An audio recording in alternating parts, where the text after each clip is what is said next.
Hello and welcome back to my channel সুখী গৃহিণী। আমি শ্রী, আর আজকে আপনাদের জন্য নিয়ে এসেছি ভীষণ এক্সাইটিং আর ভীষণ ইম্পর্ট্যান্ট একটা ব্লগ। আপনাদের সাথে আজকে আমি শেয়ার করব wardrobe organization step by step guide. যাদের আলমারি একটু ছোট এবং বেসিক মডেলের এবং কাপড় জামা অনেক বেশি, তাদের জন্য আশা করি এই ভিডিওটা খুব হেল্পফুল হবে। শুরু করার আগে দেখে নিই আমার আলমারির বর্তমান অবস্থাটা কি। আমার হাজবেন্ড নিশ্চয়ই ভীষণ বড়লোক ছিল, বা আমার শাশুড়ি মা, কারণ এত জামা কাপড় তো আমি কোনোদিন একসাথে দেখিনি, বিশেষ করে উইন্টার ওয়্যার। সো যেমন আপনাদের লাস্ট ভিডিও বলেছিলাম, অর্গানাইজার আমার আগেও ছিল, কিন্তু সেটাও ভীষণ মেসি হয়ে গেছে। আগে এই কাজগুলো করতে এতটা অসুবিধা হতো না, কারণ আমি একা নিজের মতো করে নিতাম। কিন্তু বাড়িতে যখন একটা বাচ্চা থাকে, তখন যে কোনো কাজই প্রচন্ড পরিমাণে টায়ারিং হয়ে যায়, আর টডলার থাকলে তো কথাই নেই। যতই আমি কাজ করার চেষ্টা করছি, ও সমানে আমাকে ডিস্টার্ব করেই চলেছে। But that's also the beauty of motherhood, right? So যাই হোক, এগিয়ে নিয়ে যাওয়া যাক। সবার আগে আমি শার্টস দিয়ে শুরু করছি। শার্টস যেগুলো ছিল সেগুলো আমি বের করে নিয়েছি, এবং দুটো নতুন অর্গানাইজার নিয়ে আমি তার মধ্যে দুভাগে শার্টগুলো রাখছি। তো সবার আগে আমি কালার্স দিয়ে ডিভাইড করছি। লাইট কালারের শার্টগুলো একটাতে, আর ডার্ক কালারের শার্টসগুলো আরেকটাতে রাখছি। লাইট কালারের শার্টের মধ্যে রেগুলার ওয়্যার যেটা পরে, আর যেটা অফিস পারপাস, সেই দুটোকেও এরকম ভাবে ভাগ করে নিচ্ছি। ওরে বাবা, আমি অলরেডি টায়ার্ড হয়ে গেছি।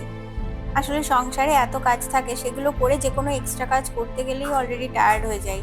তার মধ্যে শান্তশিষ্ট বাচ্চা থাকলে আলাদা কথা। আর আমার ছানা তো একেবারে যাকে বলে লেজ বিশিষ্ট।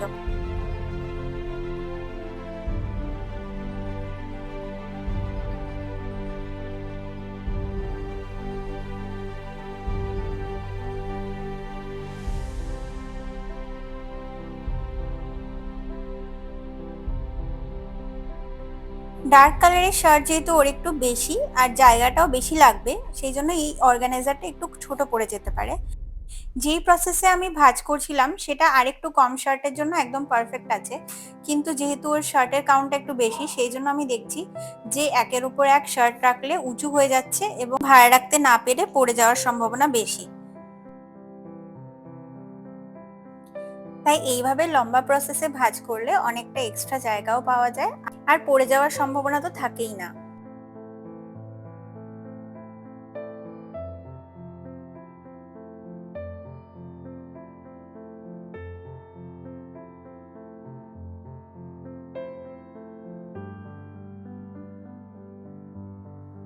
আমি অলরেডি কাহিল হয়ে পড়েছি, কিন্তু এতগুলো জিনিস, এটা তো সোজা কথা নয়।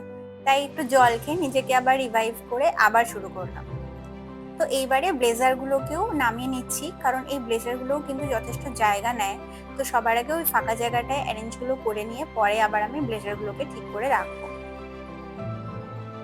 এই অর্গানাইজারগুলো সব থেকে বড় সুবিধা হচ্ছে একটার উপর একটা এরকম ভাবে প্লেস করা যায়, আর ফ্রন্ট ওপেন হওয়ার জন্য জামা কাপড় বের করতেও অসুবিধা হয় না। তো শার্টস হয়ে যাওয়ার পর এবার জিন্সের পালা। ওর এতগুলো জিন্স, অ্যাকচুয়ালি কি, ও যেহেতু রোগা, তাই জন্য ছোটবেলা থেকে ওর যা যা জিনিসপত্র আছে সেরকম ভাবে, মানে ওর ফিজিক চেঞ্জ হয়নি বলে ওর অনেক পুরনো পুরনো জিন্স এখনো পর্যন্ত হয়। Same with shirts and sweaters. So এতগুলো জিন্স প্রপারলি ম্যানেজ করার জন্য আমি এটাকে সেগ্রিগেট করে নিচ্ছি সাইজ এবং কন্ডিশন দেখে।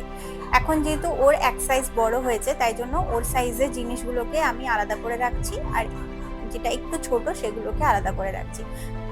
জিন্সের কন্ডিশনটাও চেক করে নিচ্ছি, যেটা একটু বেশি পুরনো হয়ে গেছে ওটাকে আলাদা করে দিচ্ছি, আর যেটা একদম ঠিক আছে সেগুলোকে একসাথে রাখছি।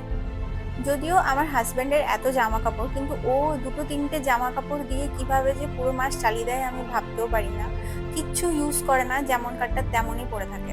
তাই জন্য আমার মনে হয় যারা এত ফন্ড অফ না জামা কাপড়ের, তাদের এত মানে টাকা পয়সা নষ্ট করার প্রয়োজন হয় না জামা কাপড়ের পেছনে।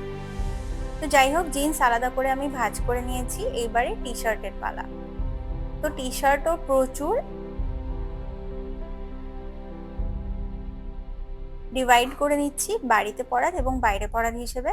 যেগুলো বেসিক্যালি কলার দেওয়া সেগুলো বাইরে পড়ে, আর যেগুলো গোল গলা সেগুলো বাড়িতে পড়ে।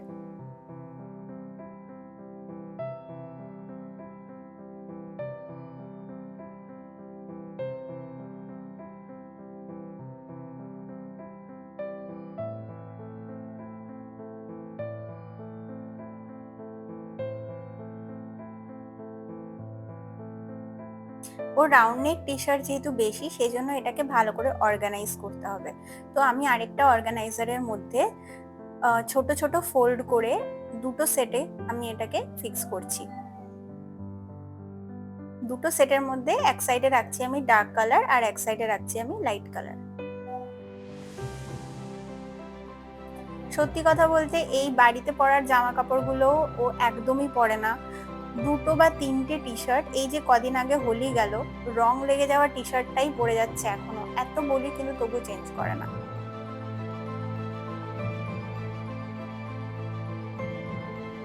তাই জন্য যেটা বলছিলাম যে আমার মতে যাদের জামা কাপড়ের এত শখ নেই তাদের এত জামা কাপড় না কিনে সেই টাকা দিয়ে অন্য কিছু কেনা আমার মনে হয় অনেক বেটার। সো এই টি শার্ট গুলোকেও আমি কালার অনুযায়ী ভাগ করে সেট করে নিয়েছি যাতে খুঁজে পেতে ইউজ করতে সুবিধা হয়।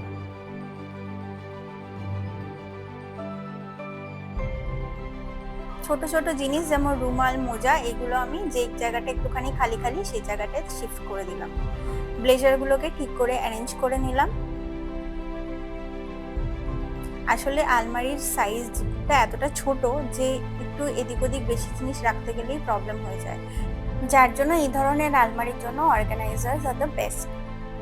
তো এটা এখন যেটা আপনাদের সাথে শেয়ার করছি, এটা এক ধরনের ম্যাজিক অর্গানাইজার বলতে পারেন। এটা আমি অ্যামাজন থেকে অর্ডার করেছি। এটাকে ছোট বড় করা যায়, এটা আমার খুবই পছন্দ হয়েছে। 5টা অর্গানাইজারের একটা সেট, দামটা 859 রুপিস। আর এর মধ্যে ডিভাইডার এরকম আসে আলাদা করে, আপনি ম্যানুয়ালি আপনার হিসেব অনুযায়ী এটাকে ইউজ করতে পারেন। তো এটা আমি ড্রয়ার অর্গানাইজিং এর জন্য অর্ডার করেছিলাম, কিন্তু আমার ক্ষেত্রে এটা ওয়ার্ডরোবে বেশি কাজে লেগে গেল।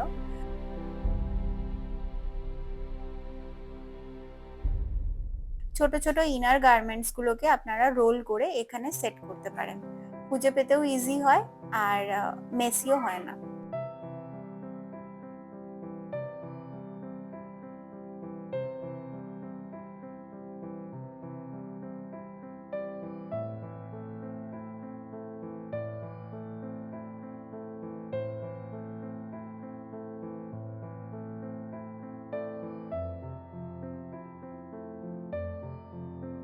কিন্তু ইনার গার্মেন্ট যদি একটু বড় হয়, যেমন ভেস্টের ক্ষেত্রে, সেক্ষেত্রে এটা কিন্তু স্টে করবে না। তো সেক্ষেত্রে আমি এখানে আরেকটা ফর্মুলা অ্যাপ্লাই করেছি, সেটা আপনাদের সাথে শেয়ার করব। এই ট্রিকটাও কিন্তু খুব হেল্পফুল। তো প্রথমে আমি এইরকম ভাবেই রোল করে রেখেছিলাম, বাট এই টেকনিকটা তাদের ক্ষেত্রেই খাটবে যারা কম ওয়েস্ট ইউজ করে রেগুলার বেসিসে।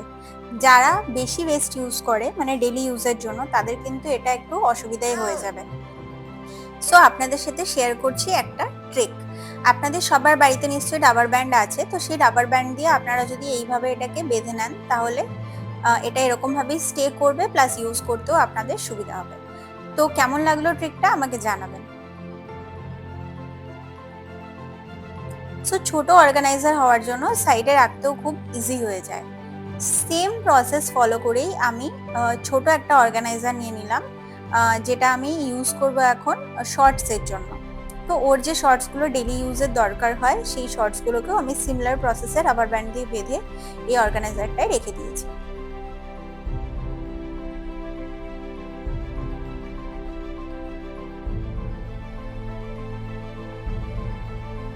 সো কেমন লাগলো লুকটা আপনারা অবশ্যই আমাকে জানাবেন।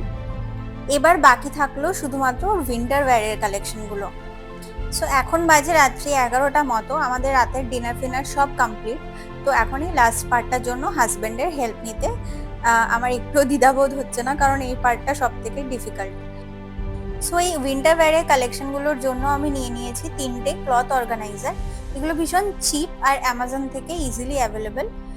এই অর্গানাইজারগুলোতে আমি 4 রকম ভাবে সেগ্রিগেট করেছি ওর উইন্টার ওয়্যারগুলোকে, হাফ স্লিভ, ফুল স্লিভ, একটু মোটা ধরনের যেগুলো আর একটু যেগুলো পাতলা।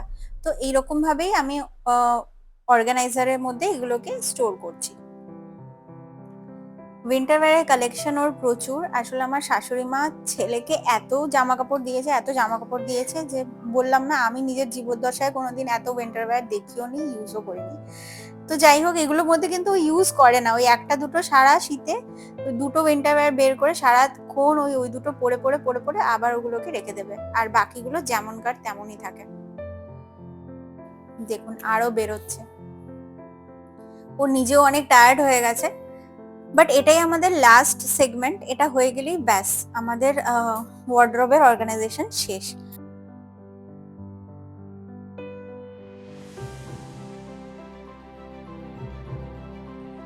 সো হাসতে হাসতে আর গল্প করতে করতে আমাদের কাজ অলমোস্ট শেষের দিকে চলে এসছে। অলমোস্ট সব কিছু গোছানো হয়ে গেছে, টুপি, মাফলার, আরও ছোট কয়েকটা জিনিস। যে ব্যাগটা একটু হালকা সেই ব্যাগটার মধ্যে স্টোর করে দিয়েছি এবং লেবেলিংও অলরেডি করে দিয়েছি আমি, যাতে করে দেখে বুঝতে সুবিধা হয় যে কোন ব্যাগের মধ্যে কি আছে।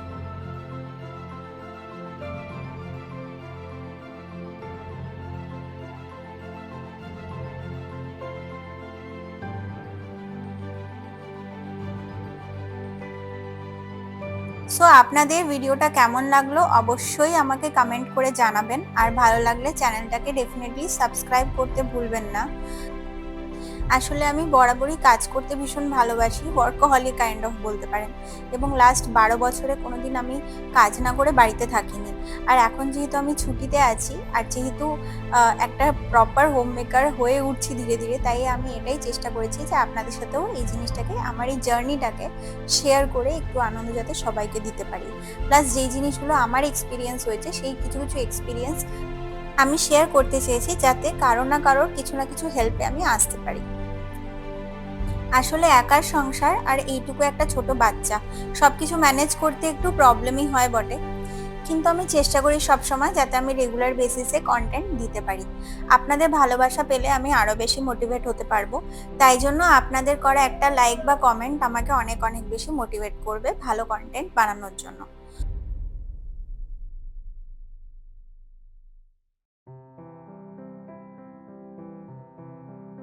সো আমরা একদম পৌঁছে গেছি ভিডিওর এন্ডে, আমার সমস্ত প্যাকিং কমপ্লিট হয়ে গেছে। এবার আমি আপনাদের সাথে শেয়ার করব লাস্ট লুকটা কেমন লাগছে। আমার কাছে 3টে অর্গানাইজার্সই ছিল, কিন্তু আরো 2-3টে জ্যাকেট ছিল যেটা রাখার মতো আমার কাছে অর্গানাইজার ছিল না। তাই লাস্টলি আমি সেই 3টে জ্যাকেটকে একটা প্রপার প্লাস্টিকের মধ্যেই রেখেছি, পরে আমি অর্গানাইজার একটা নিয়ে নেব। সো ফাইনাল লুকটা কেমন হয়েছে আমাকে অবশ্যই জানাতে ভুলবেন না। আপনাদের ওপিনিয়ন, আপনাদের কমেন্ট আমার কাছে ভীষণই ইম্পর্টেন্ট, চাই সেটা পজিটিভ হোক চাই সেটা নেগেটিভ হোক। তো থ্যাংক ইউ সো মাচ ভিডিওটা এন্ড পর্যন্ত দেখার জন্য। খুব তাড়াতাড়ি ফিরে আসবো নতুন একটা ভিডিও নিয়ে। সুখী গৃহিণীকে সাপোর্ট করার জন্য অনেক অনেক ধন্যবাদ। সবাই সুস্থ থাকুন, ভালো থাকুন, দেখতে থাকুন সুখী গৃহিণী। Till then, tata.